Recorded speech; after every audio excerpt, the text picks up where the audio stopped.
Well, it never fails. Every spring, every summer, I've got at least one big tree that goes down here in the woods and across the trail, and it's got to be cleaned up so I can mow.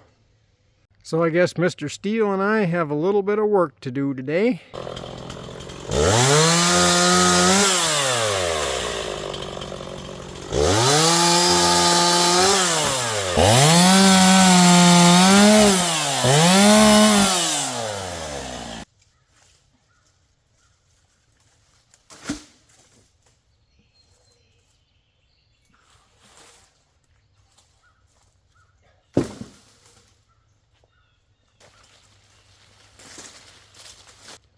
And that's a wrap.